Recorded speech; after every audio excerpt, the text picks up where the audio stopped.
चलो बच्चे, स्टार्ट करते हैं आज की क्लास।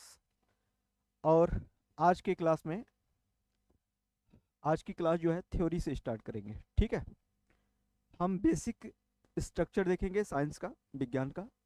ठीक है, तो चलिए सेशन को स्टार्ट करते हैं।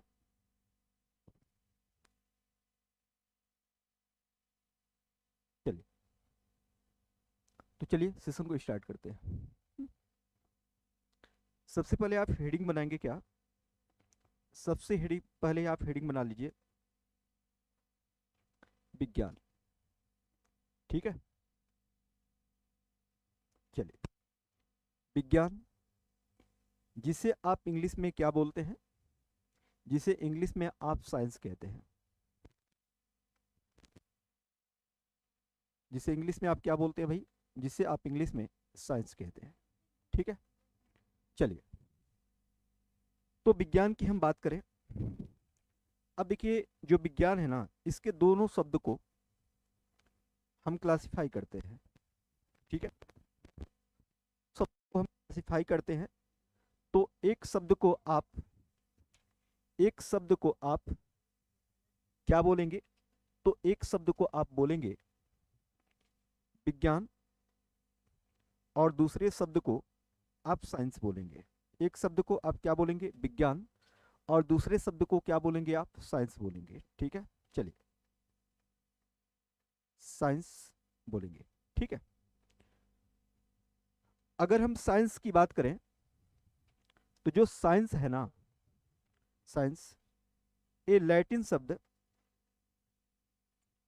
लैटिन शब्द साइंसिया से बना है। किससे बना भैया? साइंसिया से बना है। साइंसिया से बना है बना है जिसका शाब्दिक अर्थ होता है, जिसका जिसका शाब्दिक अर्थ जिसका शाब्दिक अर्थ क्या होता है? To know. To know to know या जानना होता है। टू नो या फिर क्या होता है भैया? जानना होता है। जानना होता है। ठीक है, जिसका शाब्दिक अर्थ होता है क्या? टू नो या फिर क्या? जानना। यानी विज्ञान यानी साइंस जो है, दो शब्द विज्ञान और क्या? साइंस, इसके लिए जाते हैं। साइंस जो है लैटिन शब्द साइंसिया से बना है, जिसका शाब्दिक अर्थ होता है क्या? टू नो या फिर क्या? जानना। विज्ञान की बात करें तो जो विज्ञान है ना, विज्ञान ये है क्या? तो विज्ञान का शाब्दिक अर्थ होता है भैया क्या? विशिष्ट ज्ञान। विशिष्ट ज्ञान। विज्ञान का शाब्दिक अर्थ होता है क्या? विशिष्ट विशिष्ट ज्ञान होता है।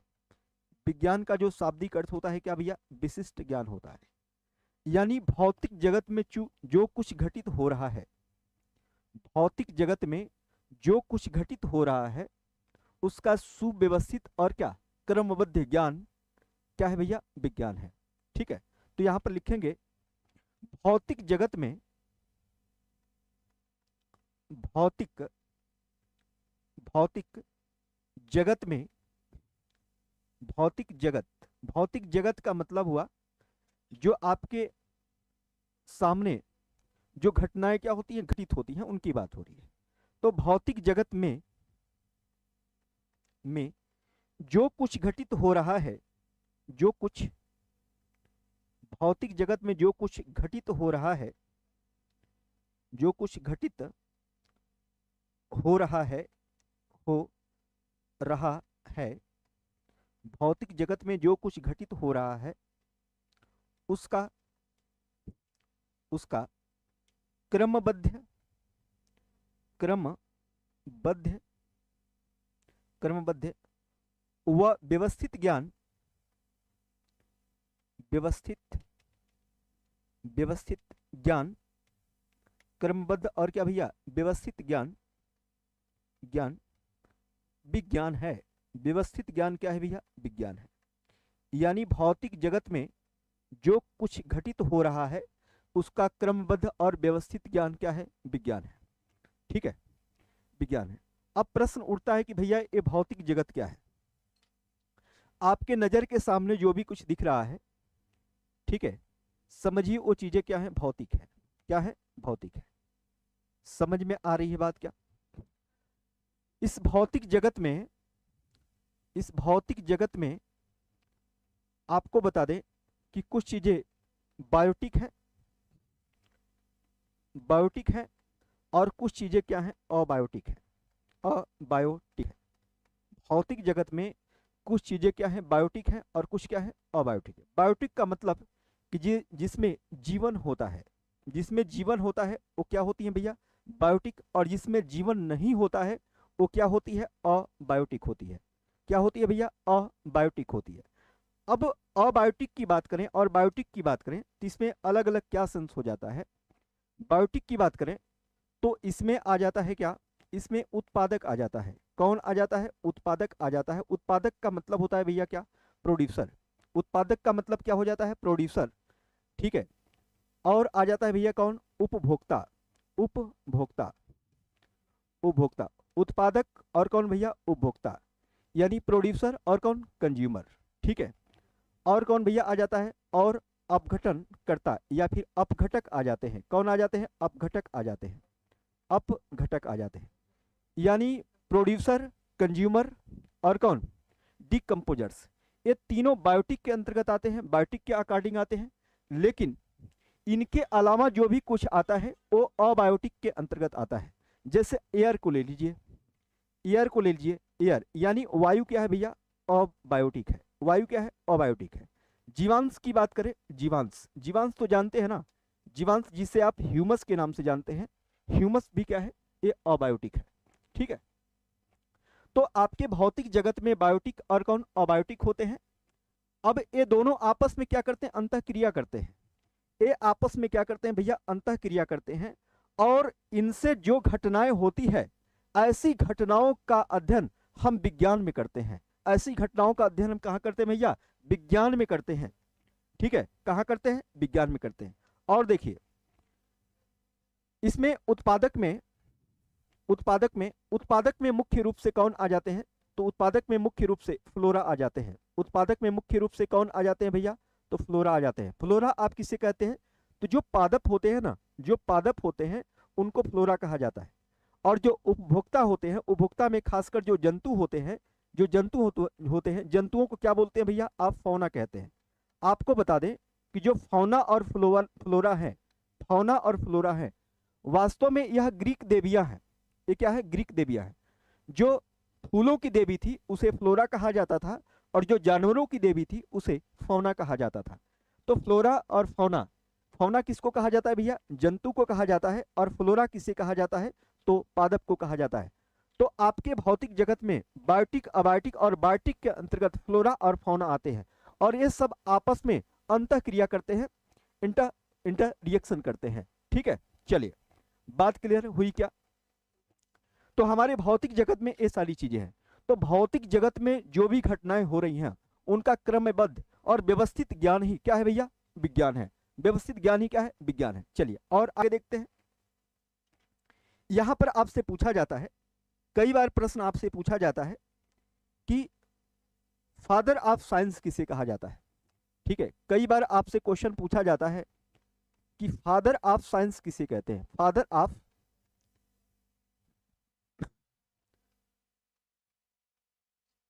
फादर ऑफ साइंस किसे कहा जाता है। तब आपका जवाब हो जाएगा, फादर ऑफ साइंस अरस्तु को कहा जाता है। किसको कहा जाता है भैया, अरस्तु को कहा जाता है, अरस्तु। फादर ऑफ साइंस अरस्तु, जिसे आप एरिस्टोटल भी बोलते हैं। फादर ऑफ साइंस किसको कहा जाता है, अरस्तु को कहा जाता है। उसी तरीके से अगर आपसे पूछ दिया जाएगा कि फादर ऑफ मॉडर्न साइंस किसे कहा जाता है, फादर ऑफ मॉडर्न साइंस किसे कहा जाता है, तब आपका जवाब क्या हो जाएगा, तब आपका जवाब हो जाएगा गैलीलियो। तब आपका जवाब क्या हो जाएगा, तब आपका जवाब हो जाएगा गैलीलियो। इनका पूरा नाम है गैलीलियो गैलीली, लेकिन आप गैलीलियो से काम चला लीजिएगा, ठीक है। तो फादर ऑफ साइंस पूछा जाए तो अरस्तु, फादर ऑफ मॉडर्न साइंस पूछा जाए तो आपका जवाब क्या हो जाएगा, गैलीलियो हो जाएगा, ठीक है, गैलीलियो हो जाएगा। चलिए आगे देखते हैं। जो हमारा विज्ञान है इस विज्ञान को बाद में चलकर प्राकृतिक विज्ञान कह दिया गया, नेचुरल विज्ञान, नेचुरल साइंस कह दिया गया।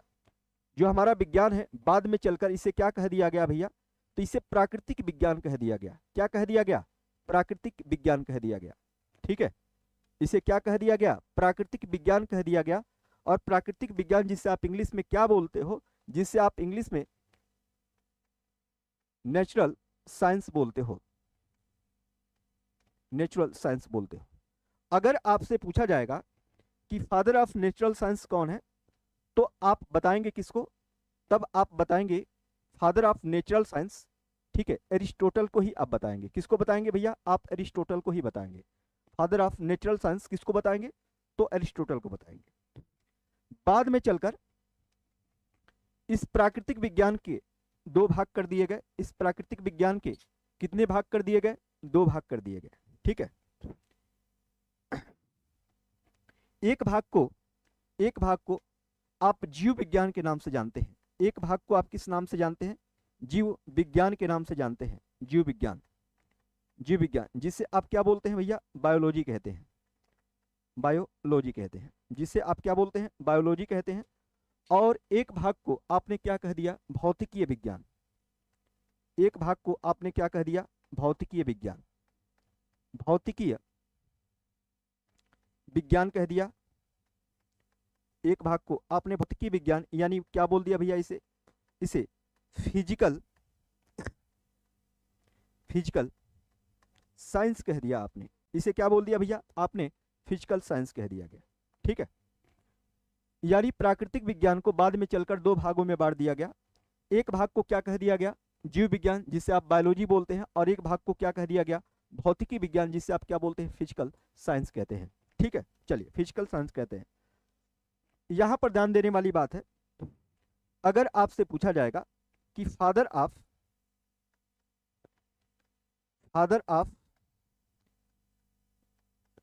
Natural science, father of natural science किसे कहा जाता है, फादर ऑफ नेचुरल साइंस किसे कहा जाता है, तो आपका जवाब क्या हो जाएगा, तो आपका जवाब हो जाएगा एरिस्टोटल।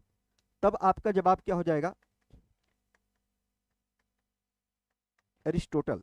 तब आपका जवाब क्या हो जाएगा भैया, तब आपका जवाब हो जाएगा एरिस्टोटल। ठीक है, एरिस्टोटल। ठीक है, यानी फादर ऑफ नेचुरल साइंस किसे कहा जाता है, तो एरिस्टोटल को कहा जाता है। और देखिए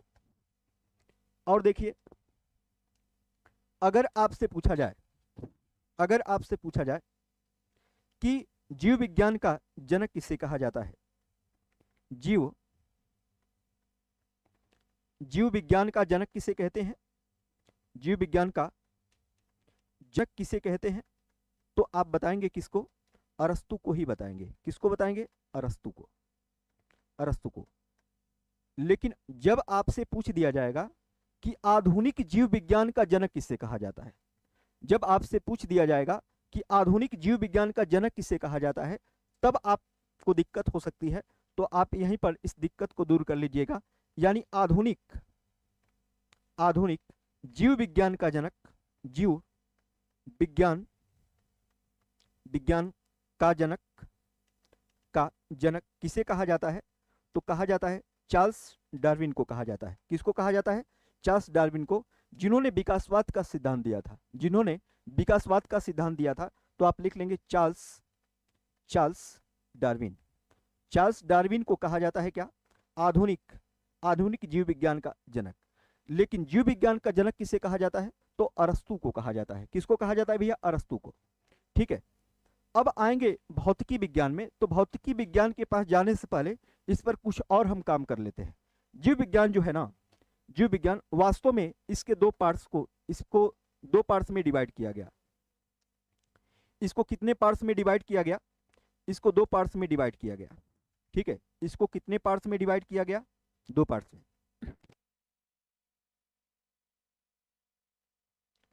इसको दो पार्ट्स में डिवाइड किया गया। एक पार्ट्स को आपने क्या बताया, एक पार्ट्स को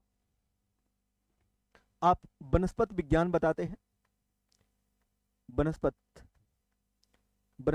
विज्ञान बताते हैं, वनस्पत विज्ञान बताते हैं। ठीक है, वनस्पत विज्ञान जिसे आप बॉटनी के नाम से जानते हैं, जिसे आप बॉटनी के नाम से जानते हैं। एक पार्ट्स को आपने जंतु विज्ञान बोला, क्या बोला? जंतु विज्ञान, जंतु विज्ञान बोला। और जंतु विज्ञान, जंतु विज्ञान जिसे आप इंग्लिश में क्या बोलते हो? जूलॉजी कहते हो, जिसे जूलॉजी कहते हो, जिसे इंग्लिश में आप क्या बोलते हो भैया? जूलॉजी कहते हो। यानी जीव विज्ञान को दो भागों में डिवाइड कर दिया गया, वनस्पति विज्ञान और क्या? जंतु विज्ञान, यानी बॉटनी और क्या? जूलॉजी। चले आइए यहां पर भौतिकी विज्ञान में हम बात कर लेते हैं। तो भौतिकी विज्ञान में इसको भी पहले दो पार्ट्स में डिवाइड किया गया, पहले दो पार्ट्स में डिवाइड किया गया, ठीक है। एक भाग को भौतिकी बोला गया, क्या बोला गया? भौतिकी। एक भाग को क्या बोला गया? भौतिकी बोला गया, जिसे आप फिजिक्स बोलते हैं। और एक भाग को आप क्या बोले? रसायन शास्त्र। क्या बोले? रसायन शास्त्र, रसायन शास्त्र, जिसे आप इंग्लिश में केमिस्ट्री कहते हैं, जिसे आप इंग्लिश में क्या बोलते हैं? केमिस्ट्री कहते हैं। यानी भौतिकी विज्ञान को दो भागों में डिवाइड किया गया, यानी फिजिक्स, फिजिक्स और क्या? केमिस्ट्री।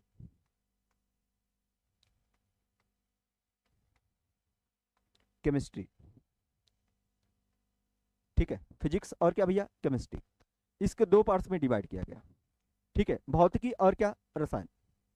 चलिए अब यहां पर इनके फादर के बारे में देख लेते हैं कि इनके जनक, इनमें सबसे अधिक, हाँ ठीक है, सबसे अधिक इनमें किसका किसका योगदान है, ठीक है। चलिए आइए देखते हैं, इसको आगे बढ़ाते हैं, अगले पेज पर चलते हैं। देखिए अगर आपसे पूछा जाएगा कि फादर ऑफ बॉटनी किसे कहते हैं, अगर आपसे पूछा जाएगा कि फादर ऑफ बॉटनी किसे कहते हैं, तब आपका जवाब हो जाएगा, तब आपका जवाब हो जाएगा थियोफ्रेस्टस। तब आपका जवाब क्या हो जाएगा? Theophrastus, Theophrastus. और थियोफ्रेस्टस ने एक बुक लिखा है, इस बुक को भी आप ध्यान रखिएगा। इनकी बुक का नाम क्या है? इनकी बुक का नाम है Historia plantarum, Historia, Historia plantarum, plantarum, Historia plantarum. इनकी बुक का नाम क्या है भैया? हिस्टोरिया प्लांटेरियम, ठीक है, थियोफ्रेस्टस, हिस्टोरिया प्लांटेरियम, ठीक है। सर बहुत दिनों बाद क्लास ले रहे हो आप, डेली लिया कीजिए, ठीक है, मैं वेट करती हूँ, ठीक है। अब क्लास डेली ही चलेगी बेटा। चलिए फादर ऑफ बॉटनी किसे बोलते हैं? तो थियोफ्रेस्टस, थियोफ्रेस्टस। इनकी बुक का नाम क्या है? Historia plantarum. वास्तव में जो ये थियोफ्रेस्टस थे ना, थियोफ्रेस्टस एक क्या थे? अरस्तु के शिष्य थे, अरस्तु के क्या थे? शिष्य थे, ठीक है। चलिए अगर आपसे पूछा जाएगा, अगर आपसे पूछा जाए कि आपसे पूछा जाए, चलिए आगे देखिए, अगर आपसे पूछा जाए कि फादर ऑफ जूलॉजी किसे कहा जाता है, फादर, फादर ऑफ जूलॉजी किसे कहा जाता है? जूलॉजी, फादर ऑफ जूलॉजी किसे कहा जाता है? तब आपका जवाब हो जाएगा बेटा, तब आपका जवाब हो जाएगा, हाँ, तब आपका जवाब हो जाएगा अरस्तु। तब आपका जवाब क्या हो जाएगा? अरस्तु। और अरस्तु, अरस्तु की बुक का नाम क्या है? तो आप यहीं पर इसे नोट डाउन कर लेंगे, हिस्टोरिया, हिस्टोरिया, हिस्टोरिया एनिमालियम, हिस्टोरिया एनिमालियम, ठीक है। इनकी बुक का नाम क्या है भैया? हिस्टोरिया एनिमालियम है, ठीक है। यानी फादर ऑफ बॉटनी बोले तो थियोफ्रेस्टस, इनकी बुक का नाम क्या है? Historia plantarum. और फादर ऑफ जूलॉजी बोले तो अरस्तु, हिस्टोरिया एनिमालियम, ठीक है। चलिए और देखें, अगर आपसे यहीं पर पूछा जाए कि फादर ऑफ फिजिक्स किसे कहा जाता है, फादर ऑफ फिजिक्स, अगर आपसे पूछा जाएगा कि फादर ऑफ फिजिक्स किसे कहते हैं, फादर ऑफ फिजिक्स किसे कहते हैं, तब आपका जवाब क्या हो जाएगा? तब आपका जवाब हो जाएगा न्यूटन। तब आपका जवाब क्या हो जाएगा? न्यूटन। और न्यूटन की बुक का नाम क्या है? तो Principia Mathematica. Principia Mathematica, Mathematica इनकी बुक का नाम है। प्रिंसिपिया मैथमेटिका इनकी बुक का नाम है। किसका? न्यूटन का। इन्होंने गति का नियम दिया था। अगर मैं आपसे पूछूं बेटा कि गति का नियम, तो गति विषयक नियम न्यूटन ने दिया था। किसने गति का समीकरण दिया था, ये आप बताना चाहोगे क्या? जो लोग भी जुड़े हैं एक बार कमेंट बॉक्स में ये हमको बता दीजिए कि गति के समीकरण को किसने दिया था। ठीक है, चलिए। तो फादर ऑफ फिजिक्स यानी न्यूटन। ठीक है, इनकी बुक का नाम क्या है? Principia Mathematica. इसी तरीके से अगर आपसे पूछा जाएगा कि आधुनिक भौतिकी का जनक किसे कहा जाता है, ठीक है, यानी father of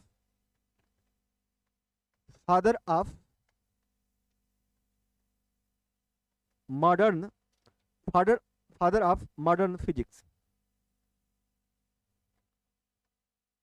modern physics, father of modern physics किसे बोलते हैं भैया? तो आइंस्टीन को कहते हैं। किसको कहते हैं? आइंस्टीन को। आइंस्टीन को कहते हैं। फादर ऑफ मॉडर्न फिजिक्स किसे बोलते हैं? आइंस्टीन को कहते हैं। ठीक है, किसको कहते हैं भैया? आइंस्टीन को कहते हैं। ठीक है, अब इनकी बुक का नाम आप लिख लेंगे यहीं पर। The world is I see it, I see it. ठीक है, I see it, Einstein, the world is I see it इनकी बुक का नाम है। आपको बता दें कि आप अच्छे से, आपको पता होगा कि जो कौटिल्य हैं, चाणक्य जिन्हें आप बोलते हो, इनकी बुक का नाम क्या है? अर्थशास्त्र। लेकिन क्या वह अर्थ से संबंधित है? क्या नहीं, राजनीति से संबंधित है। उसी तरीके से आइंस्टीन की बुक का नाम है the world is I see it. ये विज्ञान से इसका कोई लेना देना नहीं है। यह समाज और मानवता पर आधारित बुक है, यानी वैज्ञानिक प्रयोग से बिल्कुल परे हटकर इन्होंने इस बुक को लिखा है। ठीक है, तो आप कई बार जब एग्जाम में आता है तो बच्चों को लगता है कि आइंस्टीन का योगदान वैज्ञानिक रूप से है, तो उसे रिलेट करके इस क्वेश्चन को जवाब देते हैं विज्ञान से संबंधित। लेकिन ऐसा नहीं है, वो गलत कर जाते हैं। ठीक है, वो बिल्कुल क्या कर जाते हैं? गलत कर जाते हैं। तो कुल मिला के आप ध्यान दीजिएगा, फादर ऑफ मॉडर्न फिजिक्स किसे कहा जाता है? तो आइंस्टीन को। और आइंस्टीन की बुक का नाम क्या है? The world is I see it. ठीक है, the world is I see it. आपको बता दें कि आइंस्टीन का एक कथन है, वो पर्यावरण को किस तरीके से डिफाइन करते हैं। वो बोलते हैं पर्यावरण वह सब कुछ है जो मैं नहीं हूं। कितना आसान सी वो डेफिनेशन देते हैं कि पर्यावरण वह सब कुछ है जो मैं नहीं हूं। और यह डेफिनेशन जीआईसी प्रवक्ता में आ चुकी है कि पर्यावरण वह सब कुछ है जो मैं नहीं हूं। एक किसकी डेफिनेशन है? तो एक किसकी डेफिनेशन है? आइंस्टीन की। इनकी बुक का नाम क्या है भैया? The world is I see it. ध्यान दीजिएगा। ठीक है, चलिए। अगर आपसे पूछा जाएगा कि फादर ऑफ इंडियन फिजिक्स किसे कहा जाता है? फादर ऑफ इंडियन फिजिक्स किसे कहा जाता है? फादर ऑफ इंडियन फिजिक्स किसे कहा जाता है? तो father of Indian physics, Indian physics किसे कहा जाता है? तब आपका जवाब हो जाएगा सीवी रमन, चंद्रशेखर वेंकट रमन, सीवी रमन। तब आपका जवाब क्या हो जाएगा? सीवी रमन। ठीक है, इन्होंने ही रमन इफेक्ट के बारे में बताया था। ठीक है, सीवी रमन, यानी फादर ऑफ इंडियन फिजिक्स किसे कहा जाएगा? सीवी रमन को। ठीक है, चलिए आइए और आगे बात करते हैं। अगर आपसे पूछा जाए कि फादर ऑफ केमिस्ट्री किसे कहते हैं?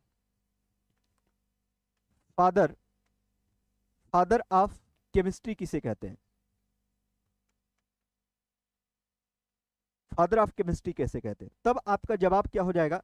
तब आपका जवाब हो जाएगा लेवासिए। तब आपका जवाब क्या हो जाएगा भैया? तब आपका जवाब हो जाएगा लेवासियो को फादर फादर ऑफ केमिस्ट्री बोलते हैं। किसको? लेवासिए को। ठीक है, लेवासिए जो है इन्होंने ही बताया था, लेवासिए ने ही बताया था कि वस्तुओं के दहन के लिए ऑक्सीजन की आवश्यकता होती है। यानी किसी भी वस्तु के दहन के लिए किसकी आवश्यकता होती है? ऑक्सीजन की आवश्यकता होती है। और लेवासिए ने ही द्रव्यमान संरक्षण का सिद्धांत दिया था। द्रव्यमान जो कि पूछा जाता है, द्रव्यमान, द्रव्यमान संरक्षण का सिद्धांत, द्रव्यमान संरक्षण का सिद्धांत किसने दिया था? तो आपका जवाब क्या हो जाएगा? द्रव्यमान संरक्षण का सिद्धांत। द्रव्यमान संरक्षण का सिद्धांत किसने दिया? तो आप बता देना, लेवासिए ने दिया था। किसने? लेवासिए ने। चलिए आप कमेंट बॉक्स में बताएंगे कि ऊर्जा संरक्षण का सिद्धांत किसने दिया था। इन्होंने तो 1789 में द्रव्यमान संरक्षण का सिद्धांत दिया था। आप कमेंट करके बताओगे, कमेंट करके बताओगे कि ऊर्जा संरक्षण का सिद्धांत किसने दिया था। भैया ऊर्जा को न तो उत्पन्न किया जा सकता है और ना ही इसको नष्ट किया जा सकता है, लेकिन इसको एक फॉर्म से दूसरे फॉर्म में कन्वर्ट किया जा सकता है। ठीक है, यही तो है ऊर्जा संरक्षण का सिद्धांत। उसी की तरह द्रव्यमान संरक्षण का सिद्धांत भी है, और इस सिद्धांत को देने का काम किसने किया था? लेवासिए ने, जो कि फादर ऑफ केमिस्ट्री के नाम से जाने जाते हैं। फादर ऑफ केमिस्ट्री के नाम से जानते हैं इनको। और इन्होंने ही बताया था कि वस्तुओं के दहन के लिए, कंबसन के लिए किसकी आवश्यकता होती है? तो ऑक्सीजन की आवश्यकता होती है। चलिए, अगर आपसे पूछा जाएगा कि प्राचीन रसायन विज्ञान का जनक किसे कहा जाता है, अगर आपसे पूछा जाएगा कि प्राचीन रसायन विज्ञान का जनक किसे कहा जाता है, प्राचीन रसायन विज्ञान का जनक, यहां पर आप नोट डाउन कर लेंगे। प्राचीन रसायन विज्ञान का जनक, प्राचीन प्राचीन रसायन विज्ञान का जनक, रसायन रसायन विज्ञान का जनक। अगर आपसे पूछा जाएगा कि प्राचीन रसायन विज्ञान का जनक किसे कहा जाता है, जनक किसे कहा जाता है, तो जाबिर इब्न हैवान को कहा जाता है। किसको कहा जाता है भाभी? चलिए, जाबिर इब्न, यहां पर लिख लेंगे, जाबिर इब्न हैयान को कहा जाता है। हैयान, ठीक है, जाबिर इब्न हैयान को कहा जाता है क्या? प्राचीन रसायन विज्ञान का जनक। प्राचीन रसायन विज्ञान का जनक किसे कहा जाता है? तो जाबिर इब्न हैयान को कहा जाता है। ठीक है, चलिए, अगर आपसे पूछा जाएगा कि फादर ऑफ इंडियन केमिस्ट्री किसे कहते हैं, यानी भारतीय रसायन विज्ञान का जनक, भारतीय रसायन विज्ञान का जनक किसे कहा जाता है? भारतीय रसायन विज्ञान का जनक किसे कहते हैं बाबू? तो भारतीय रसायन विज्ञान का जनक किसे कहते हैं? तो आपको बता दें कि भारतीय रसायन विज्ञान का जनक कहा जाता है पीसी रे को। पीसी रे, इनको लोग राय भी बोल देते हैं, पीसी रे यानी प्रफुल्ल चंद्र राय।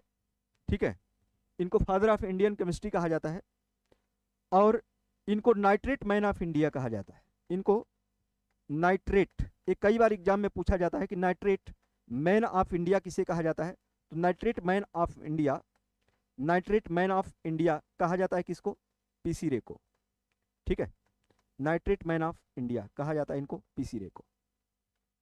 ठीक है, चलिए, बात समझ में आ रही क्या? तो भारतीय रसायन विज्ञान का जनक किसे कहा जाता है? पीसी रे को, नाइट्रेट मैन ऑफ इंडिया। ठीक है, चलिए, अब देखिए बच्चे, आपको रेगुलर जब जब क्लास चले तब तब आपको जोड़ने की क्या है? जरूरत है। ठीक है, जब आप किसी टीचर से रेगुलर पढ़ोगे तो उसका कंटेंट आपके लिए फायदेमंद साबित होगा। कभी यहां कभी वहां, तो इस तरीके से काम बनने वाला नहीं है। देखिए, बच्चों के जो स्टूडेंट हैं, इनके पास 3 चीज की कमी है, और इन तीनों चीज पर जब एक काम कर लेंगे ना, ये तीनों चीज पर काम कर लेंगे तो ये बेहतर करेंगे। बिल्कुल, ये बेहतर करेंगे। पी का मतलब होता है भैया क्या? पेशेंस। सी का मतलब होता है क्या? कंसंट्रेशन। और आर का मतलब होता है क्या? रेगुलरिटी। पेशेंस, एक स्टूडेंट के अंदर पेशेंस होना चाहिए। जो कि बहुत कम बच्चों के अंदर देखने को मिलता है। सी का मतलब होता है कंसंट्रेशन, ठीक है, एक जगह केंद्रित होने की आवश्यकता है, ये भी बहुत कम बच्चों में देखने को मिलता है। और आर का मतलब होता है रेगुलरिटी, जो चीजें आप कर रहे हो, जो चीजें आप पढ़ रहे हो, उस पर रोज मंथन करो, चिंतन करो, ठीक है।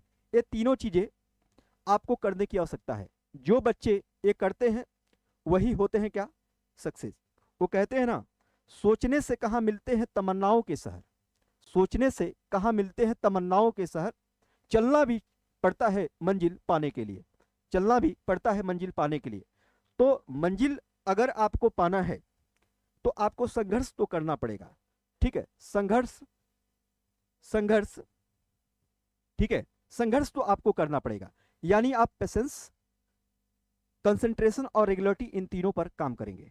देखिए, तो जो आज की क्लास थी यह एक बेसिक क्लास थी, एक समझ से संबंधित क्लास थी। विज्ञान है क्या, इसके फादर क्या है, इसमें भी बहुत सारे कंटेंट है जो आपको जानने चाहिए और आपको जानने की क्या है, आवश्यकता है, ठीक है। बहुत ही बेहतरीन तरीके से हम लोग आगे पढ़ने वाले हैं, तो रेगुलर क्लास में जुड़िए। जो लोग नहीं जुड़ रहे हैं उनको भी बताइए कि यहाँ पर क्लासें बहुत ही बेहतरीन तरीके से टैप टू टैप और एग्जाम ओरिएंटेड क्लासें चलेंगी, ठीक है, एग्जाम ओरिएंटेड क्लासें चलेंगी। जिस एग्जाम के लिए पढ़ा जाएगा बिल्कुल सिलेबस पढ़ाया जाएगा, सिलेबस से 1 सेंटीमीटर हम लोग हिलने वाले नहीं हैं, ठीक है। चलिए, तो आज की क्लास बस हम यहीं रोकेंगे और अगले कंटेंट में जुड़ने के लिए, ठीक है, अगले दिन हम लोग इसी टाइम पर, जिस टाइम पर क्लास चली है उसी टाइम पर हम लोग क्या करेंगे, कंटिन्यू करेंगे। ओके, चलिए, तो बस इतना ही। Thank you Yashpal Yadav ji.